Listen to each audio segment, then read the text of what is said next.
1199 കുംഭമാസത്തിൽ ചില നക്ഷത്രജാതകർക്ക് ഭാഗ്യമാണ്, വളരെ വലിയ ഭാഗ്യം. ഇവർ ആഗ്രഹിക്കുന്നതെന്തും ഈ നക്ഷത്രജാതകർ നേടിയെടുക്കും. ധനാഭിവൃദ്ധി വന്നുചേരുന്ന നക്ഷത്രജാതകരാണ് അശ്വതിയും ഭരണിയും കാർത്തികയും. 1199 കുംഭമാസം ഇവർക്ക് ധനസമൃദ്ധിയുടെ കാലമാണ്. ആ നക്ഷത്രജാതകരുടെ ഭാഗ്യനിറം മഞ്ഞയാണ്. ഭാഗ്യ നമ്പർ 7. അടുത്തത് ഇടവൻ രാശിയിലെ കാർത്തിക, രോഹിണി, മകീരം. സമൃദ്ധിയാണ് ഫലം. ആഗ്രഹങ്ങൾ ഒക്കെ നടന്നു കിട്ടും.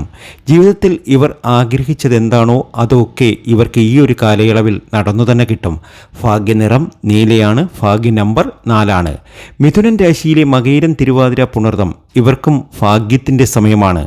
ഭാഗ്യനിറം പച്ചയാണ്. ഭാഗ്യ നമ്പർ 5. ഇവർ ഗണപതി ഹോമം നടത്തുക. ഗണപതി ക്ഷേത്രത്തിൽ ഒത്തിരി അഭിവൃദ്ധി വന്നു ചേരും.